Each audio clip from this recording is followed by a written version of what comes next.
You declined another invitation. You turned down drinks after work. You said no to the weekend gathering. You avoided the networking event. And instead of relief, you felt guilt. Because society has taught you that saying no to people is a moral failing, that choosing yourself over others makes you selfish, that preferring solitude over society makes you broken. Here's what nobody tells you. Being antisocial isn't a disorder to fix, it's a strength to cultivate. Think about how much energy you've wasted trying to be someone you're not, how many hours you've spent pretending to enjoy activities that drain you, how often you've said yes when everything in you screamed no, all because you've internalized the lie that connection is always good, that more people means better life, that isolation equals failure. Schopenhauer understood what modern society refuses to accept. For philosophically independent individuals, being antisocial isn't a bug, it's a feature. It's not something to overcome, it's something to embrace. Society pathologizes antisocial behavior because society needs you compliant, available, and responsive to its demands. The person who genuinely doesn't need others, who finds fulfillment in solitude, who refuses to participate in social rituals, that person is ungovernable, and society cannot tolerate the ungovernable. But here's the liberation. You don't need their approval. You don't need to fix yourself. You don't need to become more social, more connected, more available. What you need is permission to be exactly what you are, someone who thrives in isolation, who finds meaning in solitude, who operates best when unencumbered by social obligations. Schopenhauer spent his life defending the antisocial individual against a world that demanded conformity. And his philosophy offers something radical, a framework that positions antisocial behavior not as pathology, but as enlightenment. So, let's examine why being antisocial is the best thing you can do, and why the guilt you feel is a lie you've been taught to believe. The first reason being antisocial is the best thing you can do, it frees you from the exhausting theater of social performance. Every social interaction is a show. You know this intimately. The moment you enter any social space, you activate your performance mode. You curate your words, manage your expressions, calibrate your responses. You become an actor, playing the role of socially acceptable you, a character designed to gain approval, avoid conflict, and maintain harmony. Schopenhauer wrote, "We forfeit 3/4 of ourselves in order to be like other people."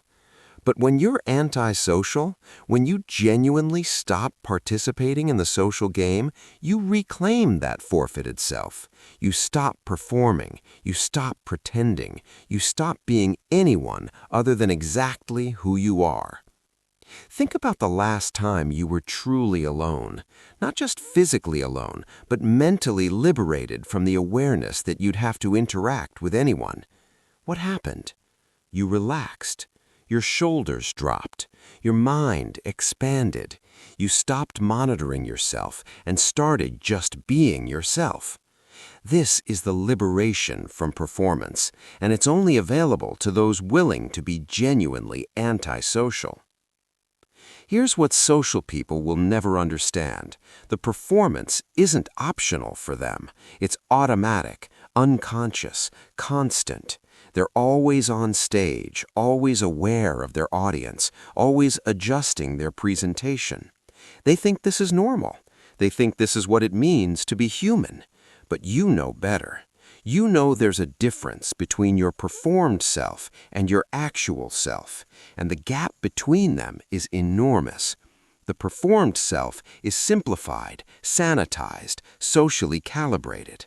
The actual self is complex, contradictory, often socially unacceptable. When you're antisocial, you live as your actual self, not because you're performing authenticity, but because there's no audience to perform for. You're free to think thoughts that would horrify others, express opinions that would alienate friends, pursue interests that seem weird or obsessive, be exactly as strange as you actually are. Schopenhauer observed, "A man can be himself so long as he is alone." This isn't a limitation, it's a liberation. The antisocial person has discovered what social people never will, that being yourself is only possible in the absence of others. The performance tax that social people pay is invisible to them because they've never known life without it, but you have. You've experienced the relief of canceled plans, the peace of a weekend with zero social obligations, the joy of being accountable to no one but yourself. Being antisocial doesn't make you miss out on life. It makes you available for actual life, the life that isn't performance, the life that isn't theater, the life that is lived rather than presented. Social people perform their lives for an audience. Antisocial people live their lives for themselves, and only one of these approaches allows you to be genuinely free. The first benefit of being antisocial, liberation from the exhausting, endless, soul-crushing performance that social life demands. The second reason being antisocial is the best thing you can do, it protects your most valuable resource, your energy. You have limited energy. This is non-negotiable biological reality. Every social interaction consumes energy, and for antisocial people, the exchange rate is terrible. You invest enormous energy and receive minimal return. You leave social situations depleted, not replenished. But here's what social people and society itself refuse to acknowledge. This isn't a disorder. This isn't something wrong with you. This is your energy system operating exactly as it's designed. You're not broken. You're incompatible with social energy exchange. Schopenhauer understood, solitude is the lot of all excellent spirits. Not because excellent spirits hate people, but because their energy is too valuable to waste on social transactions that produce nothing. Think about your energy like a bank account. Every morning, you wake up with a deposit, limited funds. When you're social, every interaction is a withdrawal.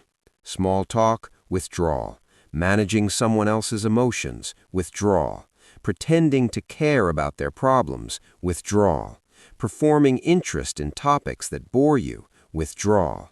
Navigating social protocols and unspoken rules, withdrawal. By noon, you're overdrawn. By evening, you're bankrupt. And what did you gain? The approval of people whose approval doesn't actually matter to your life's work, your philosophical development, or your genuine happiness. When you're antisocial, you stop making these withdrawals. Your energy remains yours. You can invest it in thinking, creating, learning, developing. You can use it for projects that actually matter rather than social rituals that don't. This isn't selfishness, it's stewardship. You're stewarding your energy wisely rather than squandering it on social obligations that provide no meaningful return. Schopenhauer wrote, "A man can do what he wants, but not want what he wants. But you can control how you spend your energy, and choosing to be antisocial is choosing to spend it on yourself rather than on maintaining social connections that drain more than they provide." Here's the brutal calculation. Most people are energetic liabilities. They take more than they give. They drain more than they contribute. They demand more than they deserve. And society has convinced you that accommodating this extraction is your moral obligation. It's not. You have zero obligation to make yourself available to people who deplete you. Zero obligation to maintain relationships that cost more than they're worth. Zero obligation to participate in social structures that leave you exhausted. Being antisocial is the ultimate energy protection strategy. It's the recognition that your energy is finite and precious, and that most social interactions are terrible investments of that resource. Social people wonder why antisocial people seem to accomplish more, think more deeply, create more prolifically. The answer is simple. We're not hemorrhaging energy through 1,000 social obligations. We're keeping our energy for ourselves, and we're using it for things that actually matter. The second benefit of being antisocial: protection of your energy from social vampires who would drain you dry and call it connection. The third reason being antisocial is the best thing you can do: it preserves your autonomy in a world designed to extract it. Every relationship is a constraint on freedom. Every social connection is an obligation accumulator. Every person who knows you is someone with expectations of you, and those expectations become invisible chains that limit how you live, what you pursue, and who you become. Schopenhauer was explicit about this. A man can be himself only so long as he is alone, and if he does not love solitude, he will not love freedom, for it is only when he is alone that he is really free. The antisocial person understands this at a visceral level. Autonomy and sociability are fundamentally incompatible. Think about how many decisions you make based on social considerations rather than genuine preference. Where you live, proximity to family, friends, how you spend weekends, social obligations, your career choices, what others will think, your lifestyle, what's socially acceptable, your schedule, accommodating others. These aren't small concessions. These are fundamental life choices being dictated by social expectations rather than authentic desire. And the more social you are, the more constrained you become. When you're antisocial, you reclaim this autonomy. You can move anywhere without considering social proximity. You can pursue any interest without social judgment. You can structure your life entirely around your actual values rather than others' expectations. You can be radically free in ways social people cannot even imagine.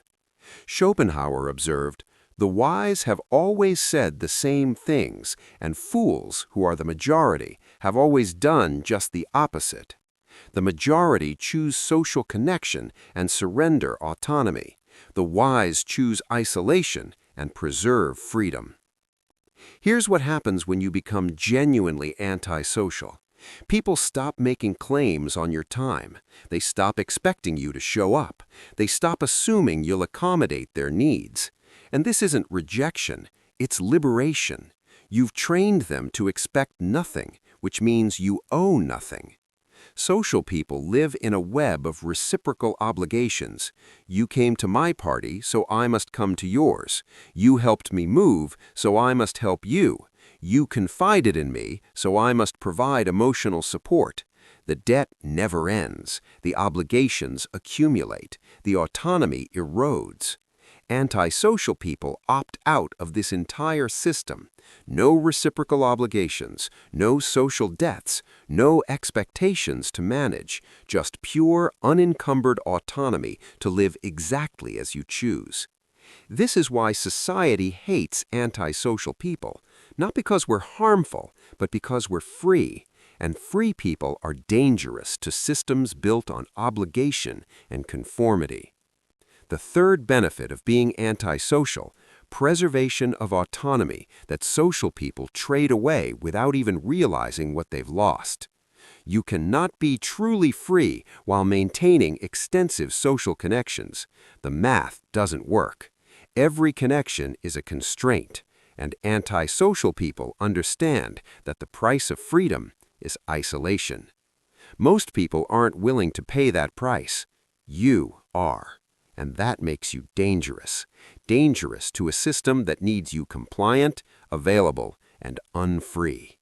The fourth reason being antisocial is the best thing you can do: it accelerates your intellectual development beyond what's possible through social engagement. Wisdom doesn't come from conversation, It comes from contemplation. Deep understanding doesn't emerge from dialogue.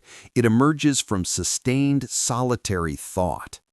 Intellectual breakthroughs don't happen at networking events. They happen in isolation, when your mind is free to follow ideas to their logical conclusions without social interruption. Schopenhauer spent years in relative isolation, producing philosophy that outlasted the social butterflies of his era. He understood buying books would be a good thing if one could also buy the time to read them. But he knew something deeper. You can't buy the solitary time required to actually think about what you read. Think about when you've had your deepest insights. Were you at a party? In a meeting? Making small talk? No, you were alone, walking, reading, sitting in silence, allowing complex thoughts to develop without the interruption of social demands. This is the intellectual acceleration that antisocial behavior provides. When you're not wasting cognitive bandwidth on social performance, when you're not fragmenting your attention across multiple relationships, when you're not constantly interrupted by social obligations, your mind can finally work at full capacity. Here's what social people don't understand. Their thinking is shallow, not because they're stupid, but because they're socially fragmented. They never get the sustained contemplative time required for deep intellectual work. Their thoughts are constantly interrupted by social inputs, social demands, social distractions. You check your phone, messages, you sit down to think, someone calls, you start following a complex idea, social obligation intervenes. Your intellectual life is death by 1,000 social interruptions. When you're antisocial, this stops. Your mind belongs to you. Your time belongs to you. Your attention belongs to you. And the result is intellectual development that compounds at rates impossible for social people. Schopenhauer wrote, "Talent hits a target no one else can see. Genius hits a target no one else can see." But genius requires the intellectual space that only sustained solitude provides. You cannot see targets others miss when you're constantly distracted by social noise. The greatest thinkers in history were profoundly antisocial. Schopenhauer, Nietzsche, Spinoza, Kant, these weren't people who prioritized dinner parties and networking events. They were people who understood that intellectual excellence requires isolation. Not occasional solitude, not weekend retreats, not me time carved out of a socially saturated life, but fundamental structural antisocial behavior that makes extended contemplation possible. You can be social and smart, but you cannot be social and wise. Wisdom requires depth that social fragmentation makes impossible, and antisocial behavior is the only way to access that depth consistently. The fourth benefit of being antisocial, intellectual acceleration that leaves social people perpetually behind, wondering why they can't think as deeply despite reading the same books and having access to the same information. The difference isn't intelligence, it's isolation, and isolation is only available to those willing to be genuinely antisocial. The fifth reason being antisocial is the best thing you can do. It's the only path to genuine authenticity. Social people talk endlessly about being authentic, but they have no idea what the word means, because authentic means unfiltered, unperformed, unmoderated by social consideration, and that's only possible in the absence of others. You cannot be authentic in social settings. The presence of others automatically activates your social calibration systems. You become aware of how you're being perceived, how your words land, how your behavior affects the group dynamic, and that awareness makes authenticity impossible. Schopenhauer understood. We forfeit 3/4 of ourselves in order to be like other people. The social version of you isn't the authentic you. It's the socially acceptable approximation. It's you with the edges sanded off, the complexity simplified, the strangeness normalized.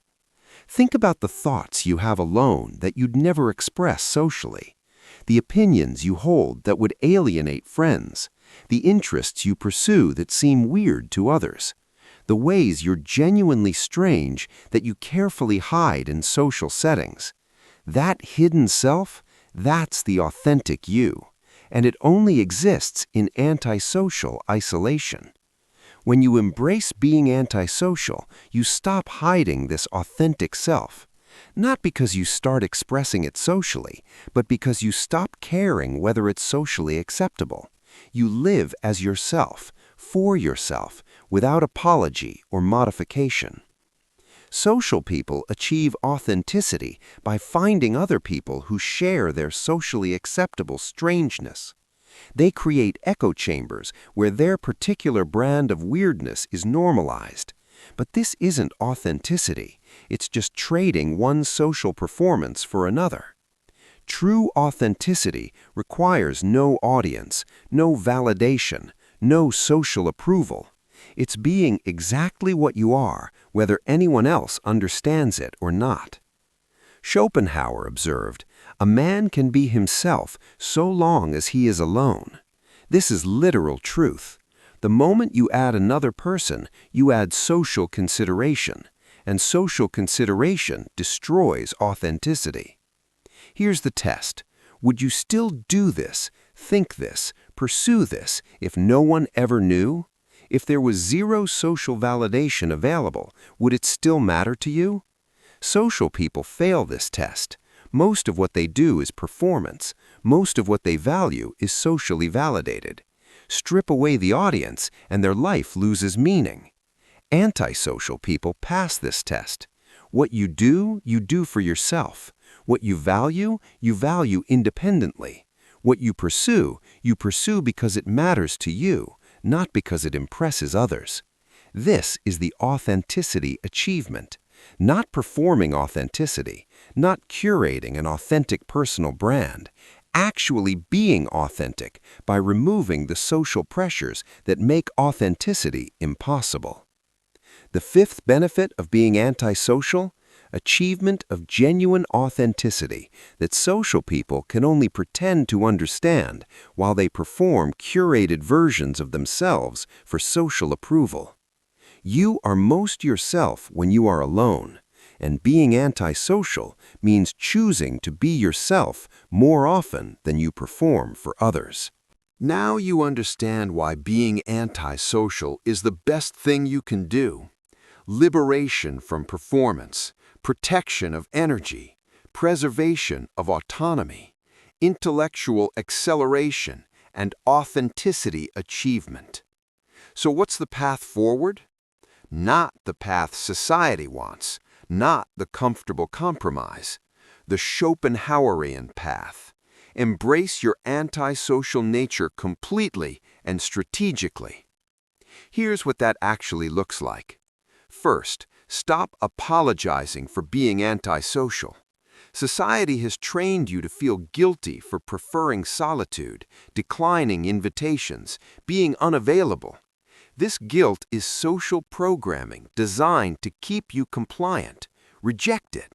You have zero obligation to be social, zero obligation to maintain relationships that don't serve you, zero obligation to be available to people who drain you. When you decline an invitation, don't make excuses. Don't soften the rejection with lies about being busy. Just say no. The honest, antisocial no that requires no justification beyond, "I don't want to." Second, design your life for isolation. Don't just tolerate solitude, optimize for it. Choose living situations that minimize forced social interaction. Pursue work that allows maximum autonomy. Structure your days around extended periods of uninterrupted alone time. Make isolation the default, not the exception.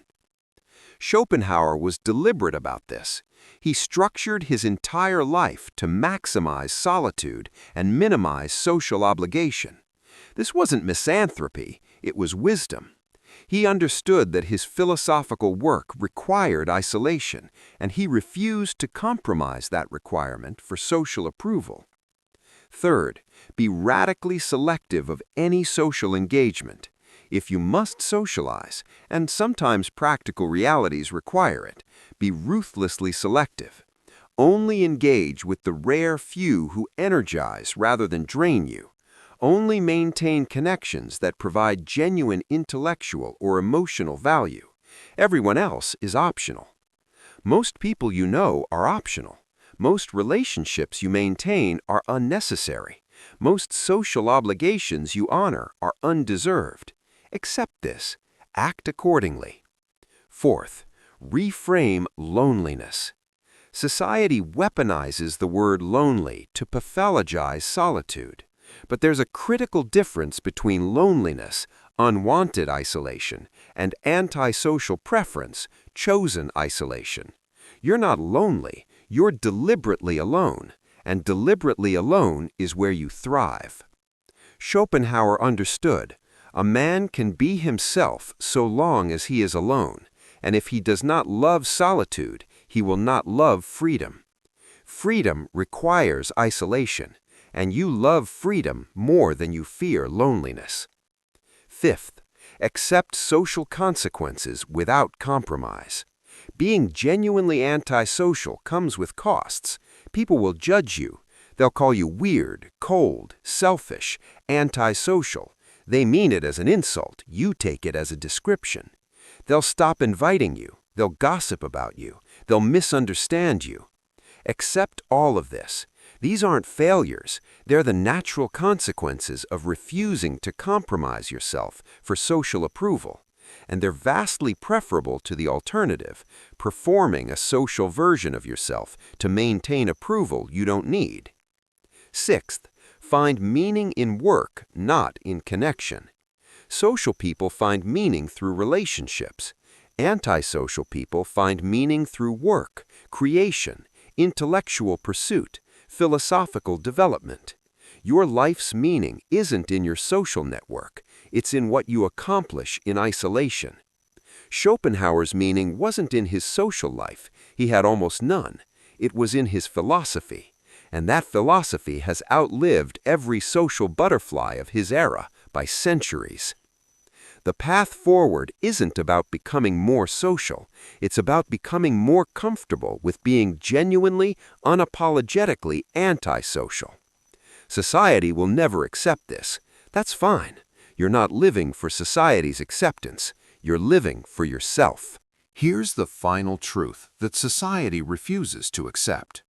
Being antisocial isn't a phase to grow out of, a disorder to fix, or a deficiency to overcome.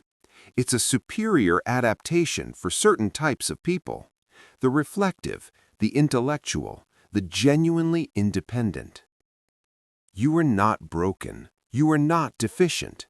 You are not missing something that social people have. You're optimized for a different kind of excellence, one that requires isolation, not connection. Accept it. Being antisocial is the best thing you can do. Accept it. Society will never validate this choice. Accept it. Most people will never understand you. Accept it. You will spend most of your life alone. Accept it. But here's the liberation hidden in this acceptance.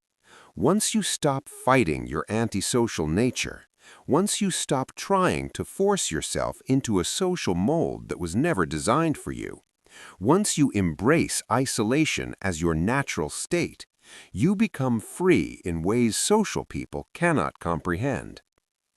Schopenhauer wrote, "The wise have always said the same things, and fools, who are the majority, have always done just the opposite. The majority choose society. The wise choose solitude. The majority choose connection. The wise choose autonomy. The majority choose social approval. The wise choose authentic isolation." You are not the majority. You never will be. And that's not a flaw, it's your fundamental nature. Being antisocial liberates you from performance. It protects your energy. It preserves your autonomy. It enables genuine authenticity. And most importantly, it allows you to be fully yourself in a world that constantly demands you be someone else. The social path leads to fragmentation, exhaustion, and the slow erosion of self. The antisocial path leads to integration, energy preservation, and the gradual strengthening of authentic identity.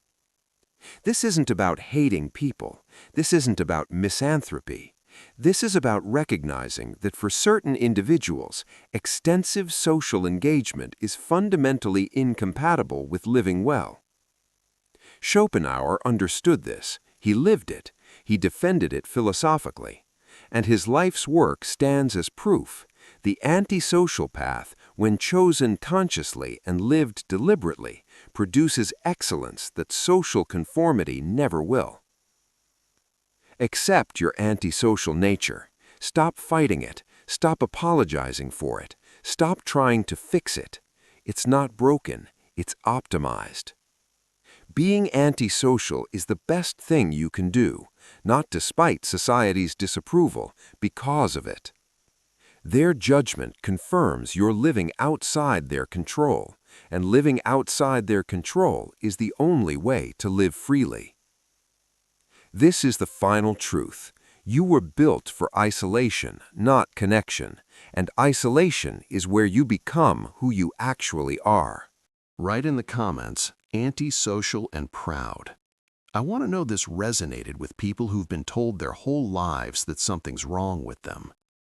If you found value in this, share it with the rare few who will understand it. Not everyone, just those who already know that being alone is better than being with the wrong people for the wrong reasons. Subscribe if you want more philosophy that validates your preference for isolation over society, autonomy over connection, and authentic solitude over performed sociability. This channel exists for the genuinely antisocial who refuse to pretend otherwise. Remember, being antisocial isn't a disorder, it's a design, and your design requires isolation to function at its highest level. Thanks for watching. Now go be deliberately, unapologetically antisocial. It's the best decision you'll ever make.